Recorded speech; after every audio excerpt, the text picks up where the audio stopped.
ಚನ್ನಪಟ್ಟಣ ಉಪಚುನಾವಣೆ ಪಕ್ಷೇತರನಾಗಿ ಸ್ಪರ್ಧಿಸಿ ಗೆದ್ದು ಮತ್ತೆ ಎನ್ಡಿಎ ಸೇರುವೆ ಯೋಗೇಶ್ವರ್ ಹೇಳಿಕೆ.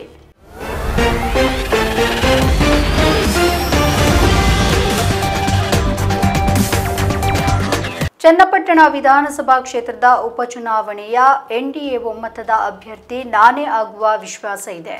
ಒಂದು ವೇಳೆ ಆಗದಿದ್ದರೆ ಪಕ್ಷೇತರನಾಗಿ ಸ್ಪರ್ಧಿಸಿ ಗೆದ್ದು ಮತ್ತೆ ಎನ್ಡಿಎ ಸೇರುವೆ ಎಂದು ಬಿಜೆಪಿ ಮುಖಂಡ ಮಾಜಿ ಸಚಿವ ಸಿಪಿ ಯೋಗೇಶ್ವರ್ ಹೇಳಿದ್ದಾರೆ. ಸೋಮವಾರ ಪಕ್ಷದ ವರಿಷ್ಠರ ಭೇಟಿಗಾಗಿ ದೆಹಲಿಗೆ ತೆರಳುವ ಮೊದಲು ಅವರು ಬೆಂಗಳೂರಿನಲ್ಲಿ ಸುದ್ದಿಗಾರರೊಂದಿಗೆ ಮಾತನಾಡಿದ್ದಾರೆ. ಉಪಚುನಾವಣೆಗೆ ನಾನು ಸಹ ಒಬ್ಬ ಪ್ರಬಲ ಆಕಾಂಕ್ಷಿ. ಎಚ್.ಡಿ. ಕುಮಾರಸ್ವಾಮಿ ಮತ್ತು ನಾನು ರಾಜಕೀಯವಾಗಿ ಪರಸ್ಪರ ವಿರೋಧಿಯಾಗಿದ್ದೇವೆ.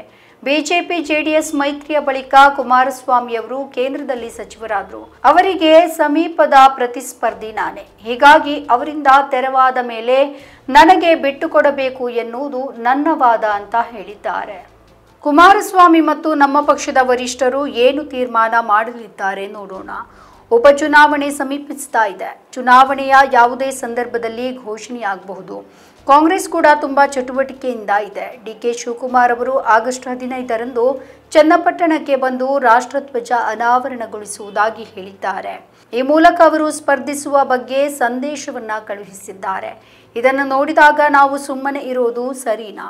ಕುಮಾರಸ್ವಾಮಿ ಸುಮ್ಮನೆ ಇದ್ದಾರೆ, ನಮ್ಮ ಪಕ್ಷದವರು ಸುಮ್ಮನಿದ್ದಾರೆ. ಆದರೆ ಯಾವುದೇ ಕಾರಣಕ್ಕೂ ಕಾಂಗ್ರೆಸ್ನವರಿಗೆ ಈ ಕ್ಷೇತ್ರ ದಕ್ಕಬಾರದು ಎನ್ನುವುದು ನನ್ನ ಹೋರಾಟ ಎಂದು ಸ್ಪಷ್ಟಪಡಿಸಿದ್ದಾರೆ. ಪ್ರಶ್ನೆಯೊಂದಕ್ಕೆ ಉತ್ತರಿಸಿದಂತಹ ಯೋಗೇಶ್ವರ್, ಕುಮಾರಸ್ವಾಮಿ ಅವರಿಗೆ ಮುಂಗೋಪ ಇರಬಹುದು, ಅವರು ಒಪ್ತಾರೆ ಎನ್ನುವ ನಂಬಿಕೆ ಇದೆ. ನಮ್ಮ ವರಿಷ್ಠರು ವಿಶ್ವಾಸವನ್ನ ಇಟ್ಟು ಕೇಂದ್ರ ಸಚಿವರನ್ನಾಗಿ ಮಾಡಿದ್ದಾರೆ. ವಿಧಾನಸಭೆ ಸೋಲನ್ನ ಅನುಭವಿಸಿದ ಬಳಿಕ ಮೈತ್ರಿಗೆ ಚಾಲನೆ ನೀಡಿದ್ದೆ ನಾನು. ಅದು ಫಲ ನೀಡಿ ಹಾಸನದ ಜೆಡಿಎಸ್ನಲ್ಲಿ ಏನಾಗಿದೆ? ಪಕ್ಷದವರು ಸಹಕರಿಸದೇ ಇದ್ದದ್ದಕ್ಕೆ ಏನಾಯಿತು ನೋಡಿದ್ದೀರಿ. ನಾನು ಇಲ್ಲಿ ಸಹಕರಿಸದಿದ್ದರೆ ಏನಾಗುತ್ತಿತ್ತು? ರಾಜಕೀಯದಲ್ಲಿ ದೋಷಾರೋಪ ಇರುತ್ತೆ, ಅದನ್ನ ಬಿಟ್ಟು ಮೈತ್ರಿ ಮಾಡಲಾಗಿದೆ ಅಂತ ಹೇಳಿದ್ದಾರೆ.